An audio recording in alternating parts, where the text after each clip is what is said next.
Well, welcome to our live stream today. It's so nice to see you here. For those ones who can watch it live, and for those ones who are going to watch it later, we look forward to seeing what you think, and you let us know in the comments with regards to some of the things that you've found helpful. Well, today we're going to be looking at steps to help us, which are essential to get inner peace and true happiness, freedom, and things like that, which many struggle with because of the J-dub indoctrination, the high control nature of the group. Well, today we have a very wonderful guest who's going to help us to look at some of those things. And let's bring our guest on. And good morning, Vivian. Hey.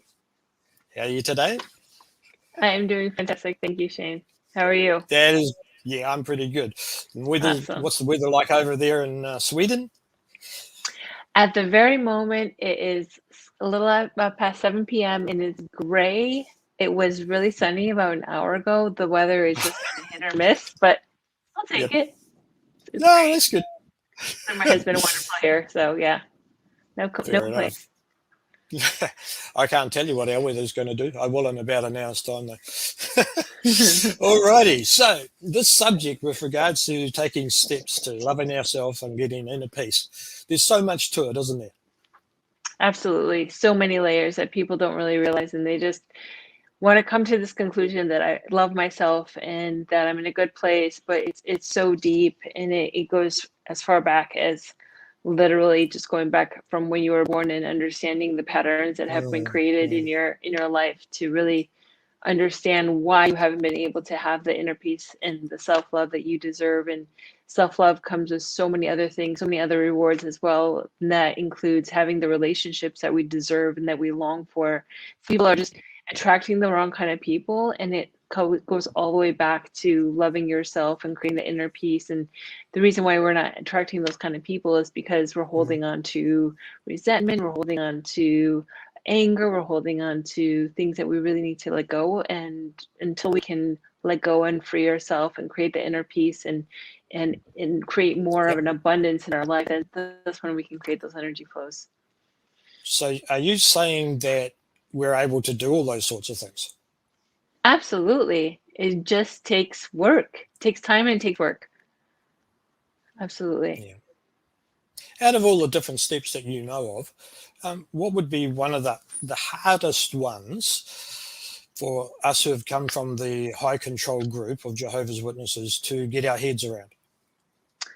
Forgiveness. I think forgiveness is not only just in the ex-Jehovah's Witness group, but globally, people are holding on to so much resentment, whether it's from resentment from a colleague, a friend, a past lover, a parent. Maybe you have been abused by a parent physically, emotionally, sexually. There's so many layers of forgiveness. And then with the ex-Jehovah's Witnesses, oh, I was lied to my whole life, and how can I forgive a cult that I've been lied to my whole life? Now I've spent 50 years of my life in the religion, and I've been brainwashed and they've been lied to. How can I forgive? It's like this layers upon layers. And granted, you can have all the reasons in the world to hold on to something, but if you really want to move on and do better in your life and just really allow better things to come to you, holding on to resentment and anger is not going to serve you in the sense that you really can't move forward in your life if you're holding on to this. Yeah. I just noticed you put up a post, say, with regards to forgiveness, and many go, how can I do that? So let's have a look at it.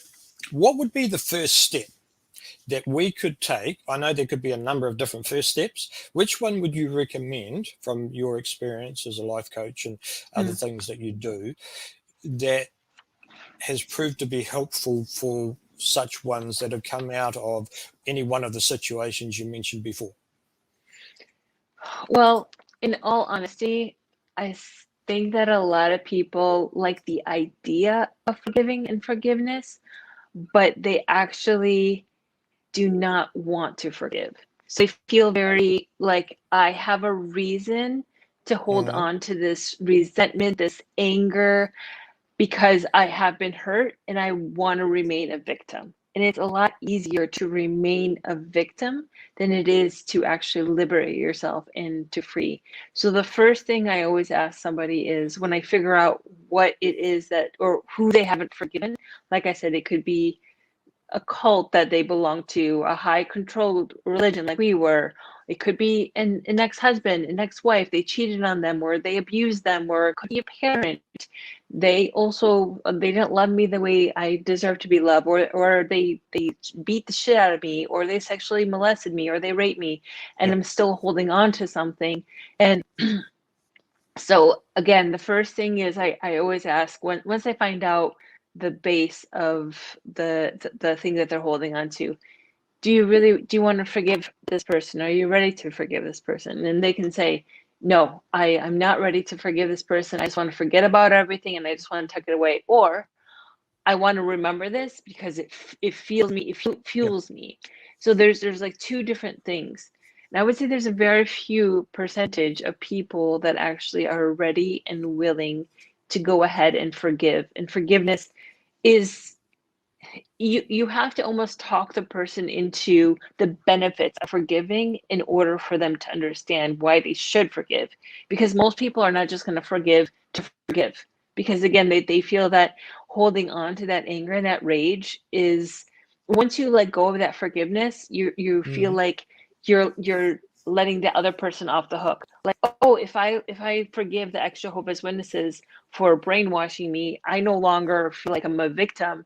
That lets them off the hook. That means they're fine people. They're fine where they are. But you also have to realize that that's not the case. You're freeing a part of yourself. You're liberating yourself. You're giving back your own power. You're not giving the religion or ex person, ex lovers or parents or Yeah. whatever the case may be their power. You're giving yourself the power. So if the person is ready to forgive, I say, okay, let's walk through the process of forgiving. And it could include, like I said, really getting down to the very base. Okay, where do you feel this anger, this resentment? Where does it come from? And let's walk through that process.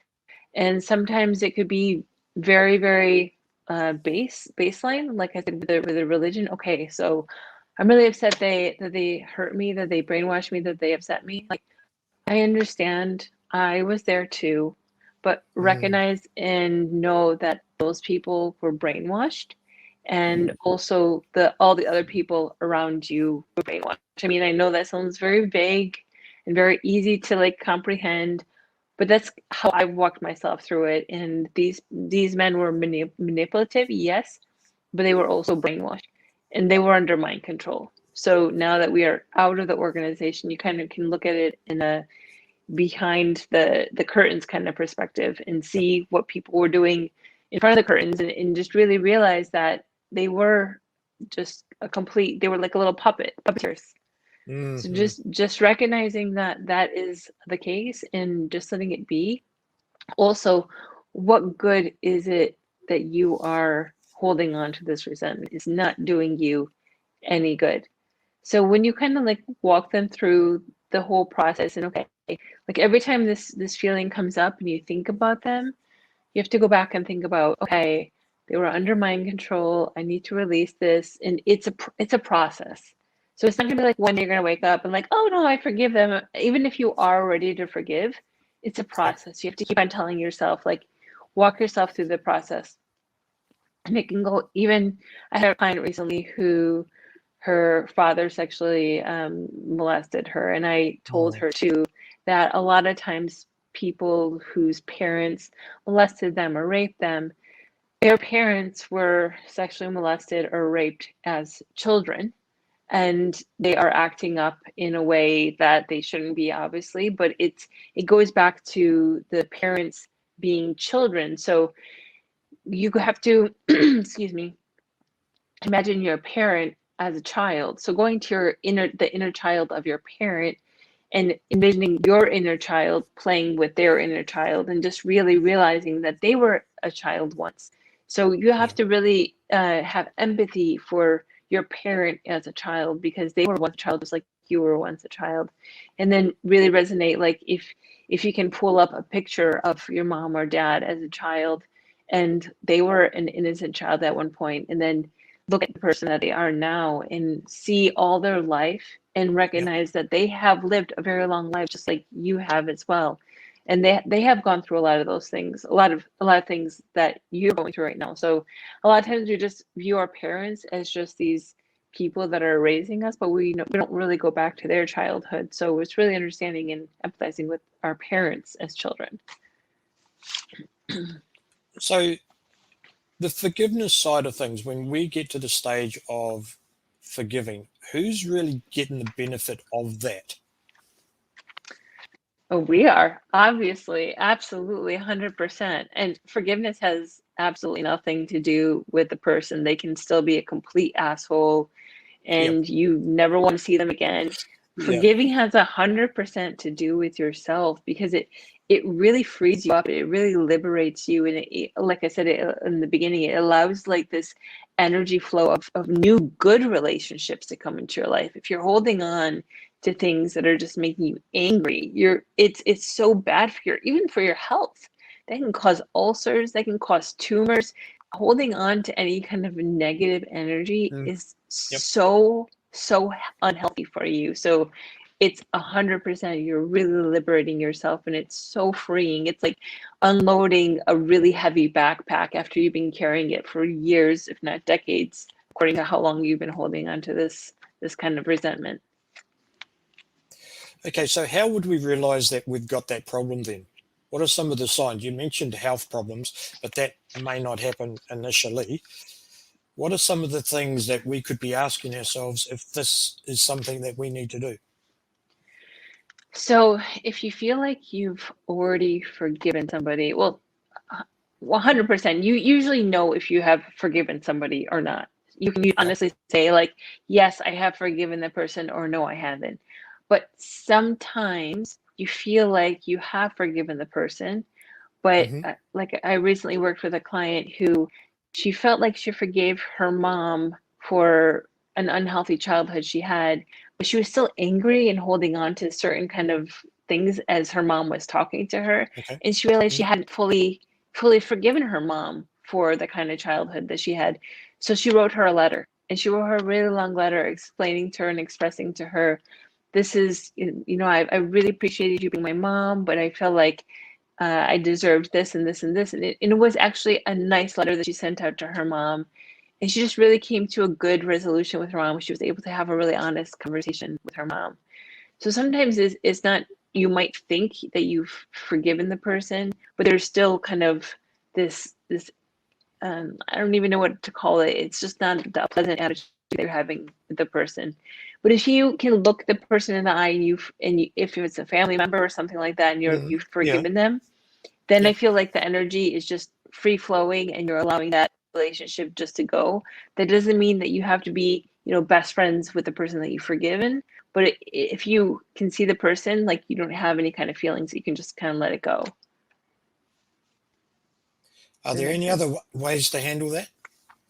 What I Besides, mean by that, you mean before your client wrote a nice long letter, mm-hmm. um, and then gave it. I presume she gave it to her mum to get the Yes, conversation going. nailed it. Yep. Okay. Are there any other things? I've heard that if you write a letter, you can burn it or Yeah, just get rid of it. absolutely. I think it depends on what you feel like the situation is. If it's somebody that you don't feel like talking to anymore, 100%, Mm. you can Yep. burn it.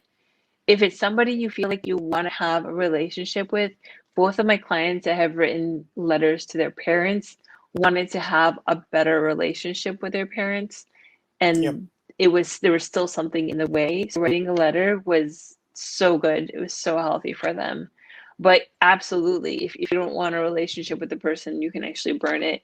And actually, I told one of my clients if her parent had been deceased, she could at least get the anger and frustration on a piece of paper and burn it at that point, because she hadn't told anybody about these feelings. Yeah. So it was just nice for her to have the feelings on a piece of paper. And if she needed to burn it, by all means, go ahead and burn it. Absolutely. So, what are the sorts of things that you could put in a letter, like you've suggested? I think it just comes from the heart and it comes naturally. And it depends on what you're forgiving the person for. The person that I mentioned whose father sexually abused her, I had mentioned to her that your father most likely did this to you as a child because he was sexually abused as a child. So I suggested to her to say, I'm so sorry that I forgive you for doing this to me, but I feel like you did this to me because you were also taken advantage of as a child. And I'm so sorry that you were taken advantage of. So I'm forgiving you. So I encourage you to forgive the person that had done this to you, because it's going to free you up just as much as it's freeing me up too, because it's something that you no longer need to carry. And I'm freeing you. So you need to continue this chain to forgive the person that has hurt you. And again, like, it doesn't matter if you don't like need them, you're not going to see them in your life. You're liberating yourself now, and you're freeing yourself up from that space that no longer serves you. And again, I think it's something that you don't want to take this to the grave. I think this is something, as you get Yeah. older, you're still going to really hold on to these kind of feelings, and you're going to be like, gosh, and if your parent dies, you're like, I should have said something to them. And Yeah. then it's too late. At least say this, when they have like the last years of their life, so then they could feel at peace. Because if they hurt you like that when you were a child, they feel ashamed of it. And if, like, every single person I have worked with, their parents are nicer people and they have tried to have a relationship with their child, so they're attempting to have a better relationship with the kids. I mean, now they're adults, 30s and 40s, are Yeah. still holding on to this because they were sexually abused by their parent. But the parent is so ashamed of what they did to their child that they can't say, I'm sorry.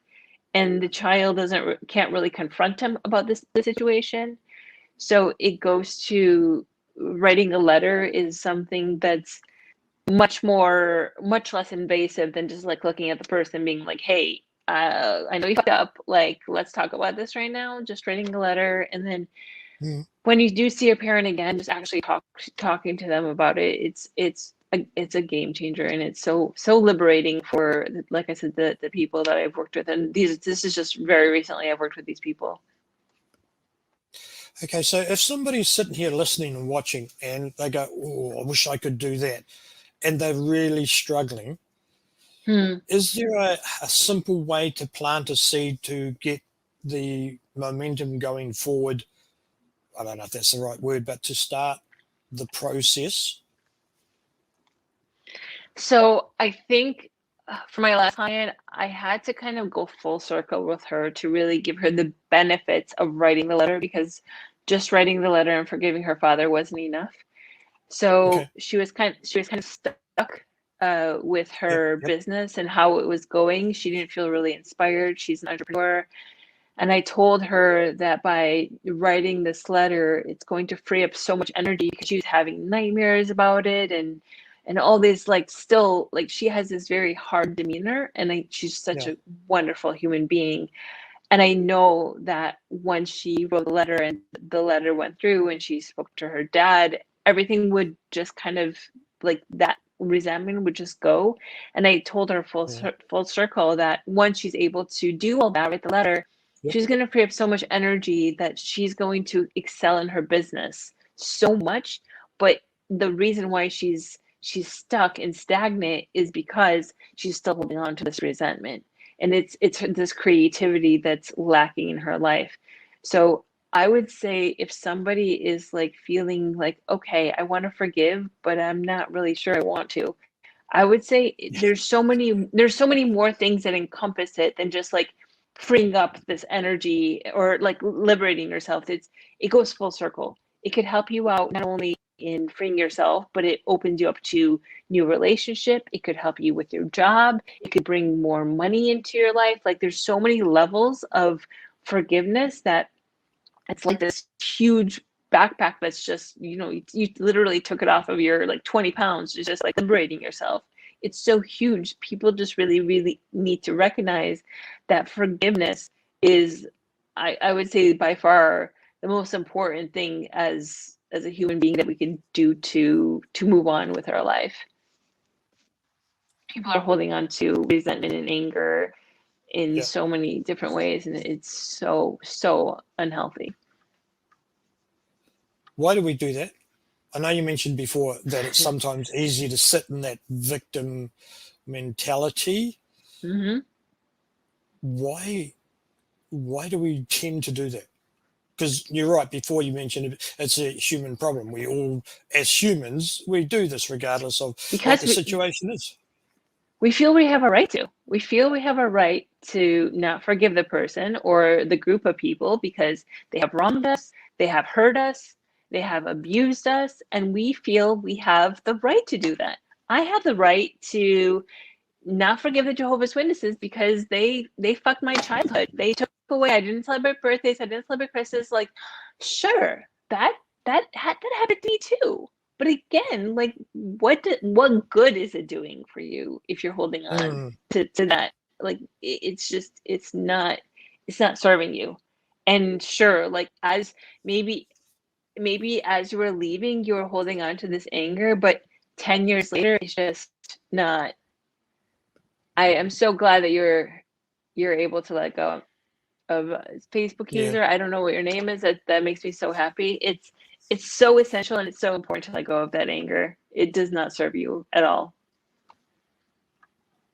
Yeah, it's just when you were talking about that, I remember one article. I don't like to focus on the J-Dub stuff, but they were talking about forgiveness, and you don't need to forgive if somebody's done something really bad. And what you've just telling us now is totally the opposite. 100%. I mean, it's essential to moving on with life. And in the Jehovah's Witnesses community, we were never taught how to move forward. We were never taught how to believe in ourselves. We were never taught self-confidence. We were never taught security in who we are. We were never taught to like be the best versions of ourselves. Everything was about Jehovah. Our partners and our family was second. We were like number 3. So forget about it. Like, you don't even know who you are as a person. And to have like it's really sad, but people don't know who they are until maybe years after they leave the organization, and it's totally fine. I think you also have to recognize that it again takes time. Everything that's really important in life takes time. Forgiveness does not happen overnight. It takes time. And it's a constant too. Like, the moment you feel like you're snapping or acting a certain way towards someone or like a group of people, like I said, go back and like think to yourself, like, okay, why am I acting this way? Have I really forgiven the person or, like I said, the community? And in the ex-Jehovah's Witness world, there's so much negativity that comes up. Like, I avoid it to the most part. So I'm just here, just like being hopefully like this ray of light to show people that there is light at the end of the tunnel if you choose to take this path. But most people, like I said, prefer to play the victim for the rest of their life because it's easy, because they feel validated about it, and it's fine. It's fine. You know, forgiveness is for everyone, but it's a choice. It's a choice. At the end of the day, it's a choice. Yeah. So if you go ahead. No, Karen. I was just thinking, if somebody chooses to forgive, it's a lot easier than they think. But it's a choice. It's a choice. 100%. Yeah, I was just going to say that the choice, we all have those choices. We had the choice to stay in the J-Dubs. We had the choice to get out.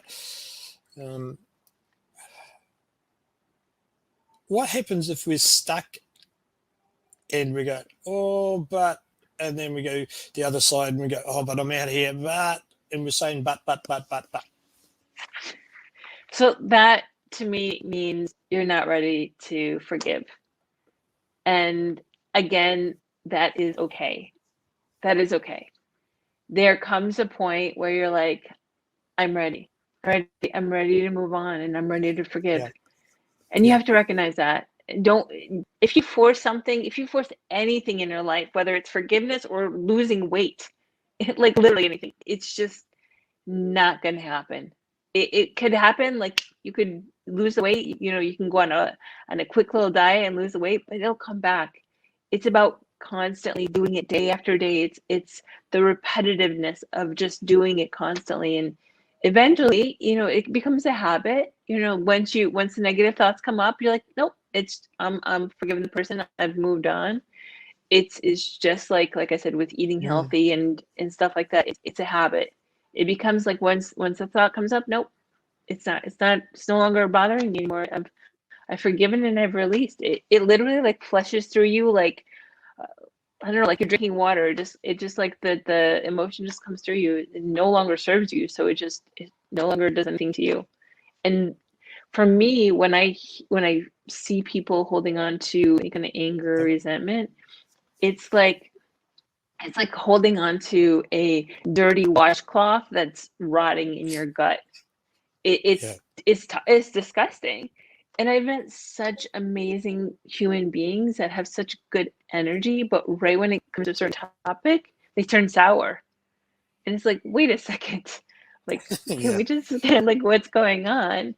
So, it's forgiveness is like all around it. Every part of your life, you have to be able to forgive. Like every single person that has ever hurt you in your life, you have to forgive them. But you also, I think, have to remember that you have to forgive yourself. So let's say you've been holding on to resentment for a parent or for somebody for decades. Like they hurt you, you've been wronged, and you're like, I'm ready to forgive. But fuck, I've been holding on to this resentment for like 40 years. I feel so bad. I've hurt this person even more than they've hurt me at this point. So forgiving yourself because you weren't ready to forgive. Forgiving yourself to allow yourself to move on as well. You have to forgive yourself.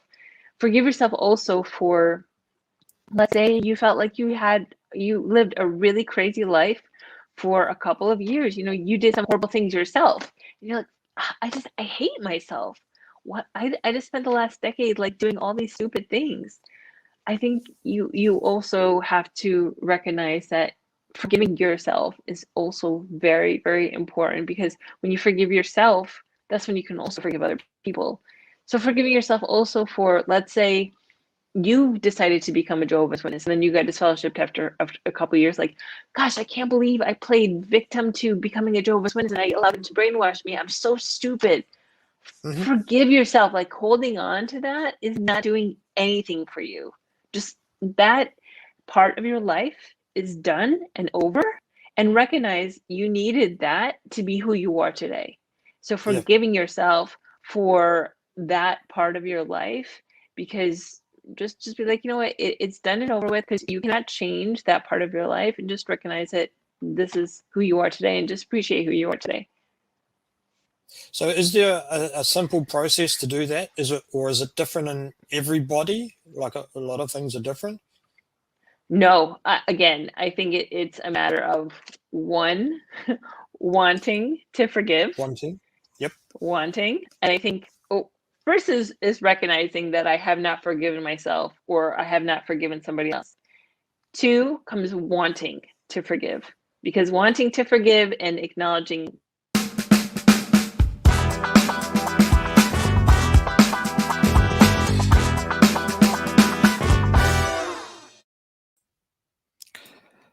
Well, that was a start we had a few days ago when we had a real quick change of clothes, and we're back again within a matter of moments. No, not really. Let's bring on our guest, Vivian. How are you today, Vivian? Hey, I'm doing great. So sorry for the losing of my 4G and all that stuff. So thank you for having me back. I'm so excited to be back. Glad you come back. So you were it all worked out at the end. Exactly. Yeah, so let's do a bit of recap on some of the things that we looked at with regards to forgiveness. With the half an hour that we looked at with the subject of forgiveness, outline to us just some of the brief things we've talked about, if you can remember that. Gosh, I think the most essential part of forgiveness starts Yeah. with the acknowledgement that you haven't forgiven the person that you've been wanting Yeah. to forgive. So acknowledgement is the first step. Yep. Number two is making the decision if you want to forgive the person or the group of people that you are, if you're ready and you want to Yeah. forgive. And if you are wanting and ready to forgive, the next steps are very simple. It's just going to happen organically. But being aware that you probably have not forgiven, and then the second step is wanting the desire to no longer be the victim of the situation and being ready to forgive. All right. So it really comes down to a choice, like you mentioned in the first part. Absolutely. Absolutely. Okay. So acknowledgement, that's where where you were stopped in midstream because of your data.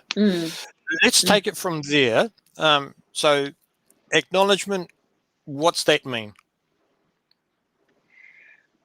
So acknowledging that you haven't been able to forgive, or Yeah. maybe it's a situation that you've suppressed or you haven't been wanting to bring to the surface because it brings up certain types of emotions. So instead of actually dealing with it and acknowledging it and accepting it, actually Yeah. before forgiving comes accepting. So if you were wronged or if something has happened to you in your past, whether it's you were wronged or Mm. you were brainwashed by the Jehovah's Witness organization for decades, or you were sexually molested, or you were beaten, or whatever the situation is, the first become before forgiving is accept the fact that it happened, and this is something you cannot change. Because if you're thinking like, oh, I wish I would have done this, I wish I would have done this differently, it's over. Like, you cannot reverse time. So accepting is comes before forgiving. Accept whatever has happened, and Mm. accept that it was meant for you. You have had those things happen to you to be the person that you are today. So acknowledging and accepting is before forgiving. So once you've accepted, okay, this has happened to me, and then I'm going to say, are you ready to forgive? Because forgiving comes after accepting. So you realize this has happened to you, you realize someone has wronged you or something has happened, and you still feel like I'm the victim. You're still holding on to resentment. You're still holding Hmm. on to anger. You're still holding on to the need revenge, and that means you're not ready to forgive. And that's totally fine too. There's so many levels of forgiveness, and you're not ready to forgive, and that's okay. And you will be eventually, hopefully, ready to forgive at some point, but maybe you won't be. So I think it's about just being gentle to yourself, and if you can't force forgiveness on anyone. Yep. If somebody's struggling with that, they like the idea. Hmm. What next? Can they talk to If they let somebody? Go ahead. Can they talk to somebody, or do they struggle with it for the rest of their lives? Well, that's why I work as a coach. I have Yeah. had the honor and privilege of working with dozens of people and guiding them through this process. And it looks different for everyone. It really does. And if somebody's really struggling with forgiving and they're really trying and they can't, they're fighting it, you just kind of have to break the whole situation down to the very beginning and help them understand different levels of Okay. the people that hurt them. So going back to, let's say a parent has wronged you, or a mom or a sibling or a friend, you have to go back to them and look at their situation and look at their upbringing and see the different things that have happened. It's not all about you. Every situation has two sides. So look at the Yeah. other person, and not just the very moment. Like, if you're like, yeah, I had a shitty childhood, my Yeah. parents beat me and all this other shit, you can't just look at them at face value as your parents. You have to go back to their childhood and see how they were raised. They probably had something similar happen to them, so they're just repeating the trauma back. So Mm-hmm. really going back and empathizing with them as children too. So yeah, sure, you might have had a shitty childhood, but you have to go back and kind of rewire your brain to be like, it's not just me. It's also, go back into your lineage and really understand. But again, it's about wanting to forgive. So if you really want to forgive, you have to. It comes really deep. It's forgiving is not shallow. It's not just, oh, I'm forgiving you right now. Just saying I'm forgiving you. It's just like telling somebody I love you. It's like those are just words. Words are empty. It's about actually feeling them and actually having. It's way deeper than that, if that makes sense. Yeah, no, it does. We got to sort of put ourselves in their shoes, don't we, sometimes? Absolutely. Yeah. Okay, so when we've gone through this process, are those negative feelings of struggle, why am I struggling with this, when all it brings up is the trauma and the horrible things, does that ease? Absolutely. Absolutely. But like I said, it takes work, it Yeah, takes time, yeah, and people want stuff to happen overnight. It's not going to happen overnight. I'm just going to be honest with you. It's not, because it takes time. It does. It takes time. And you also can't go from not forgiving somebody to, let's say, I want to forgive the person like within an hour. Just because we're having this conversation and somebody's yeah, feeling like shit, yeah, you're right. I am holding on to something right now. I haven't forgiven my ex-girlfriend or whatever the situation is, my ex-wife for cheating on me, whatever the situation is. Just because we're having this conversation and that emotion comes up yeah, doesn't mean you're yeah, ready to forgive the person. It just means you're acknowledging it. Oh, that's interesting. Now that I'm thinking yeah, about it, it's making me angry. And just the yeah, thought of that person, if they are making you angry, that right there means you haven't forgiven them. It's like plain and simple. If they're making you angry, if there's just this like revenge kind of energy or this like bitterness, and mm-hmm. it's okay. You haven't forgiven them, and also like accept that and be okay with it, because that doesn't mean that you need to force yourself to forgive, but it means that you haven't forgiven them. Okay, so what could or possibly be the next thing to work along those lines? So once you've acknowledged the fact that you have this bitterness or this Yep. rage or this need to have revenge for the person, then now this emotion comes up. And then I'm going to say, okay, so I'm acknowledging the fact that you have this emotion come up. And Mm-hmm. then, we talk about the situation. Okay, so let's open the book here. What happened during that time? What was the situation like? What was the circumstances like?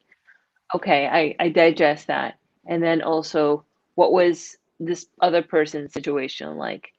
Do you know more about them? Do you know more about their surroundings? What was their home life like? Or like I said, for an ex-wife, you have to like really look at the whole picture and Yep. really understand it before you can come to any kind of conclusion.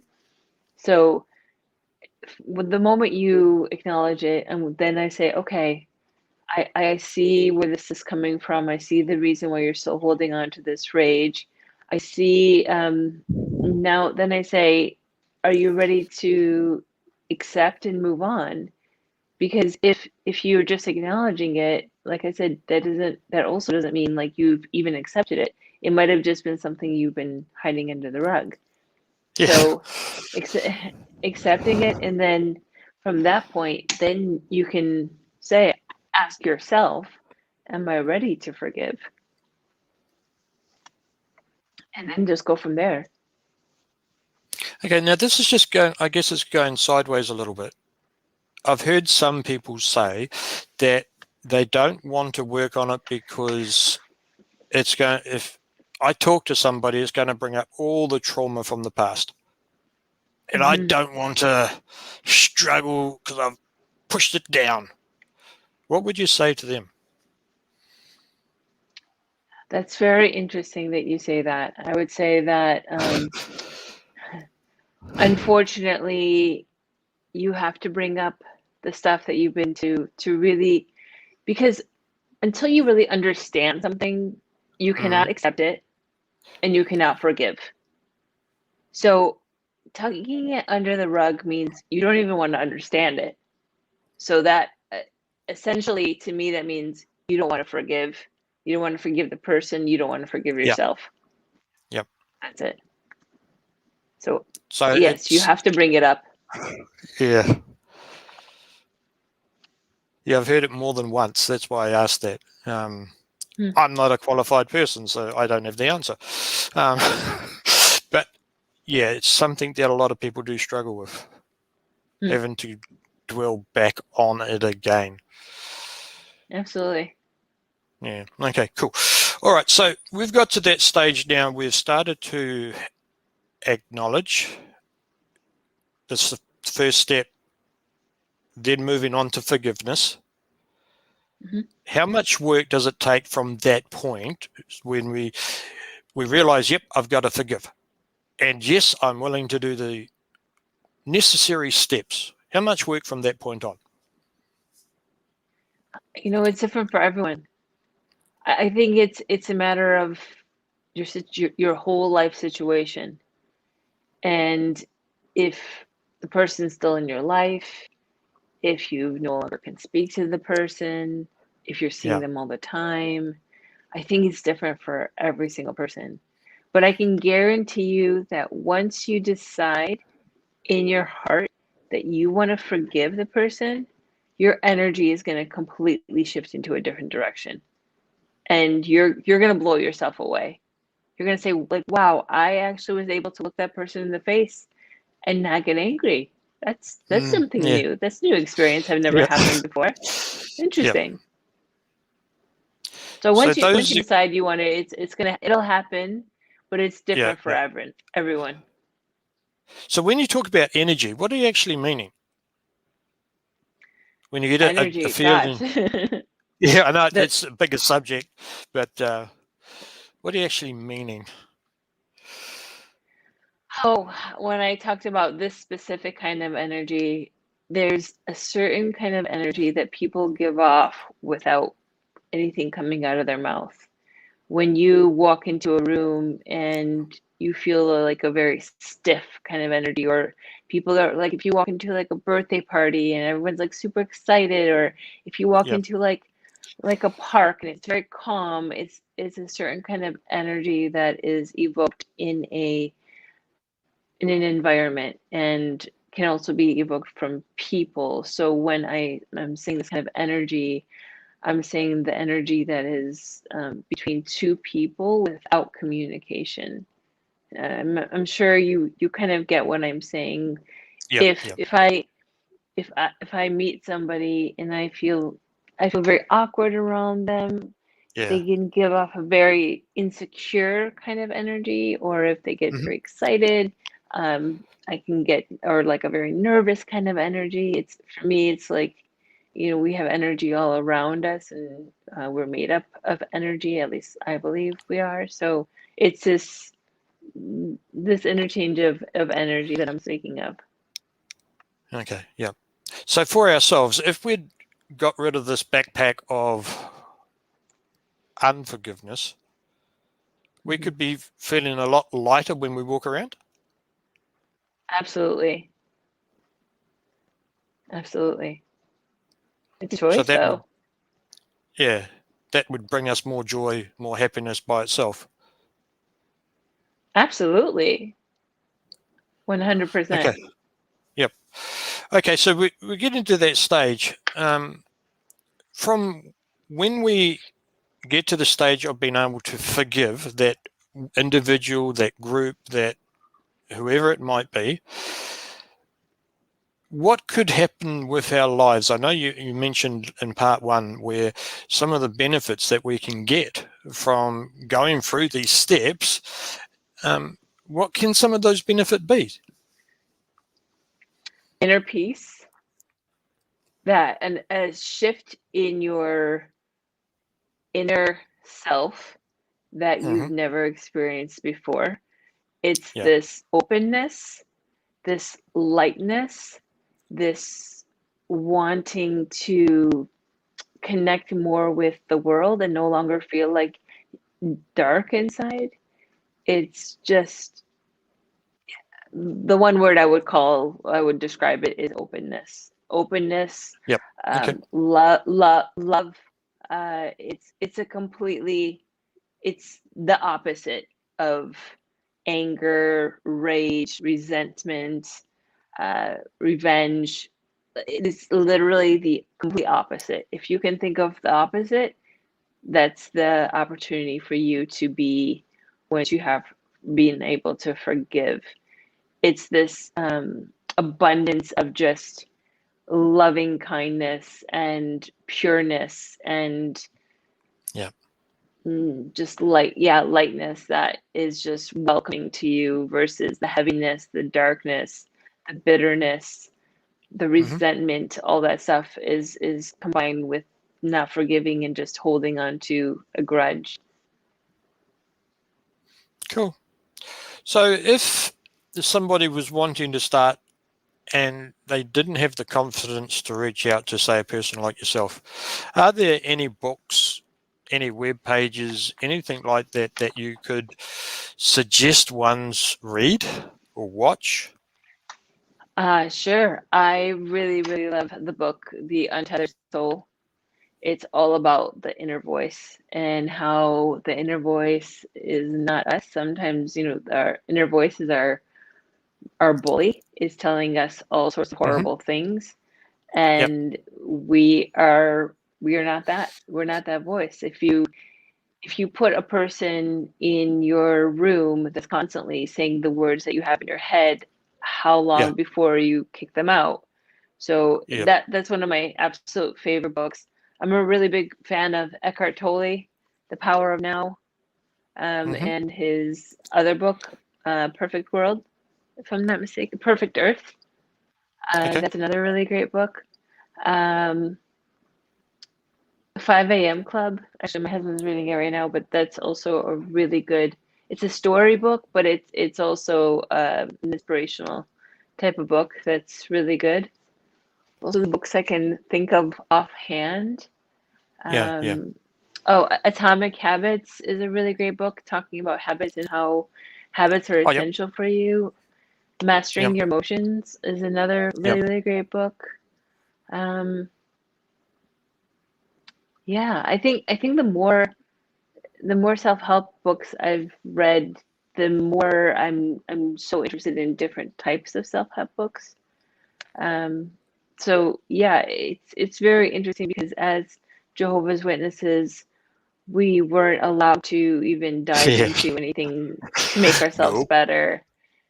So now, like, I can read whatever the fuck I want. If I want to read Stephen King, I can read like every single one of his novels. Yeah. Yeah. Yeah, it's crazy. Oh, Pablo Coelho is another amazing artist. Artist, author. He wrote Yeah. the book, The Alchemist, and he also wrote several other books that are absolutely amazing. Um, but yeah, I mean, it's the amount of books you can read right now is just unbelievable. Mankind's Search for Meaning. That's another really amazing book. Yep. Yeah. One of the viewers said that they're going through facing codependence from, Hmm. I can't pronounce that name, and they found that very helpful. Hmm. Which book was it?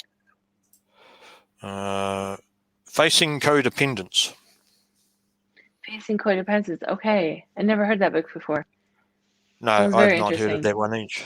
So that's good that it's I'm helping. also I'm also a really big fan of Gabor Mate. He has a couple of really good books too. Okay. He deals with trauma and childhood trauma. I'm actually about to take Yeah. his year-long program. Okay. Yep. Yeah, Who's- starts next month. I'm really excited about that. Yep. Has there been any videos that you've enjoyed getting a basic start, basic point, simple point to help? My the one that I've seen the most recently is called The Wisdom of Trauma. I would say that's the most well put together Yeah, documentary of help. I'm not sure if you saw it, but I it did. was okay. It was the best documentary I've ever seen regarding trauma and how to deal with trauma and helping people with trauma. It was Yeah, amazing. After that, I already liked Gabor Mate before, but that was really yeah, something that got me interested in him even more. And when I found out he had this program, I'm like, oh my God, I need to take it because I'm fascinated with trauma, and I know that's one of the things that I am called to do is help people work through their trauma. So I yes, I want to take this course, and this is yep, it's something that I really am very passionate about. yeah. Every now and again, it comes up on the web page for free, and you can get to watch it. They've just Exactly, done it exactly. again a week ago or something. I got to watch it again. Okay. But it's a brilliant So movie. It good. really is. It It's is. so good. What we'll try and do in the description or in the comments, we'll put a Mm, link to Wisdom of good Trauma. idea. It's, Good it's an idea. amazing documentary. Well worth It looking is. at it. It is, yeah. Mm. So if somebody wanted to get hold of you, what's the best way? Mhm. They might be sitting here listening and going, oh, yeah, I quite like the sound of Vivian. How can we get hold of you? Well, you can reach out to me through Facebook. You can find me on Instagram at Vivian Voss, VOZ. Yep. Um, or you can go to our website. I'm not sure if I gave you the link, but No, but we can our put it in the comments later. absolutely. I have a 6-week program called Beautifully Vulnerable where I help women open up with their fear, shame, trauma, finding something that they're really passionate about, Yeah. Yep. working through like forgiveness, self-love. There's so many avenues. So I have like one call per week with my girls, Okay. and then we have one group call. And I only have 5 girls in the program, so I'm gonna open it up Mm-hmm. again in 3 weeks. Yep. And it's a very personal and intimate thing that I do in this group, and it just creates intimacy, creates connection, and it's really wonderful. And I also offer one-off calls where it's just one call um, per it's a 45-minute call per time, and then I sell Okay. that in the group as well. So those are the 2 variations, and I So take you free can. discovery calls. Okay. So you concentrate on the woman side of things. I do. Although I do have a male coach, or a male client right now, but Yeah. the majority of the clients I have are men, are men. I can't even speak right now. Are women, are women. Yeah. This is the first male client my second male client I've had in a year. Every other client I've been working with is a woman, and from the ages of like 25 to 60, so different Oh, ages. okay. So tell Yeah, me, and I've worked with a couple of ex Jehovah's Witnesses as well. okay, is there a difference between male and woman? Between male, would you say a male and a Yeah, woman? yeah. When you look at what you're doing as a life coach Hmm. and your 6 weeks course, have you noticed any Hmm. difference between the thinking of a male versus the thinking of a woman? You know what? It's actually really surprising because like the male that I have right now, he has more of a female mentality right now than some of the Oh, women really? that I've worked with. So Oh, it could be very it can surprise you because men can come off as very confident and very put yeah, yeah, together, but yeah, once you actually break down that facade, they yeah, actually are more insecure, and yeah, they feel lower than some women that I've spoken to. So it's very interesting, but you would never get that actually just speaking to them like maybe at like a dinner or something like that. But yeah, once, I mean, I think it takes a lot for a man to really open up, and yeah, I think it is very interesting. yeah. I think men We have might. such a go ahead. There you go. No, I was just saying that men have such a hard time sometimes opening up and Yeah, actually letting their walls down. So once they actually let their walls down, the conversations get very interesting. Yeah, I could imagine. Knowing what I've been through and worked on after waking up and realizing what I was part of. And Mm-hmm. while we're talking about men, I think it would be a good time to push somebody's, in other words, your husband's side of it as Mm-hmm. well. So you predominantly work with women. Ben Mm-hmm. works with males. Yep. What could you say about what Ben does with regards to helping males come to grips with what they've been through? Yeah, so I mean, my husband had been working as a wellness coach for like a decade now, a little bit over a decade. And now he's really trying to focus with men with depression and really help them become vulnerable and accept everything that they are, because depression can be very dark and lonely, and it doesn't have to Mm, be. So he's trying to normalize it and bring the whole yep, sense of awareness to it, and also include nutrition and movement and all that kind of stuff. So it's something that we're both really passionate about, is vulnerability and allowing yourself to really trust and be comfortable with all the parts of you that you are. cool. Now, the question I was going to ask has slipped out of my head. Hmm. It's runaway. Nope, it might come back. um, so when it comes to both sides of these things, do you guys work together? So say if you've We got have in the a man that past. comes along, what's that? Yeah, we used to for years. I think this is like in the last year, this is the first time they were actually doing our own thing, because we were working Okay. together for like the last like 6 years. Yeah. Yeah. Well, it's a good little team being able to, if somebody has a male or a female, you can suggest they go and talk to one or the other. Absolutely. I mean, we actually I don't know how much of our story that Ben had told you, but I started a project back in 2013 where I lived with families and I got to know them and I taught them Yeah. healthy recipes. I was more of a recipe developer. And I lived with Okay. 54 families from all over the world. But then I also started becoming a coach to these moms and these families. And then that turned me into becoming a wellness coach. And then I got educated with that and certified with that in 2016. And then we worked Yep. together as wellness coaches. And then we had clients that came and lived with us.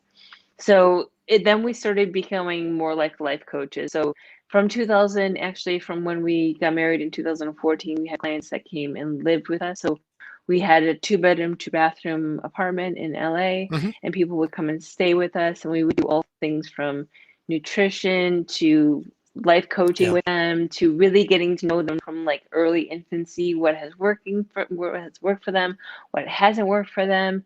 We would create Yeah. recipes based on what they wanted and they liked. And it was a really transformative. It was like going to a retreat, but it was just the person and Ben and I. So that was something that we did for, yeah, like 5.5 years together. Hmm. And we coached and we worked with dozens of people.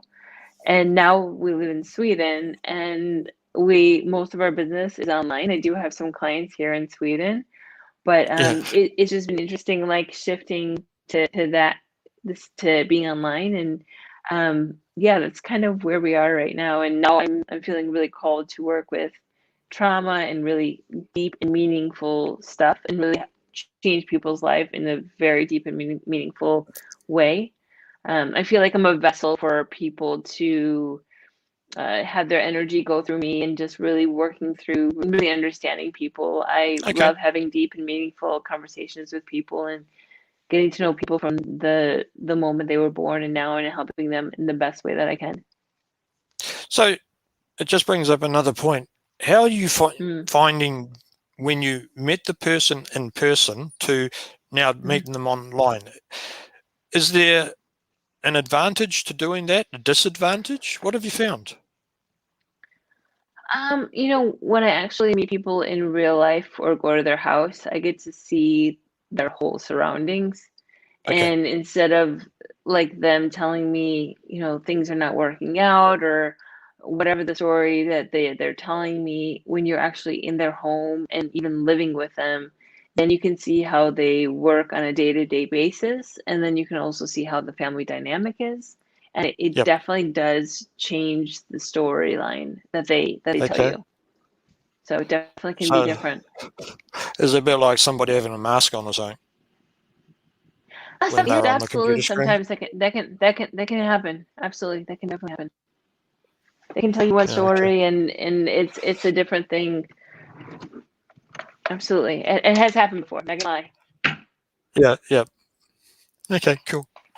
Well, thank you very much for coming back on and finishing off the subject. I know we had Absolutely. that bit of a break in the middle.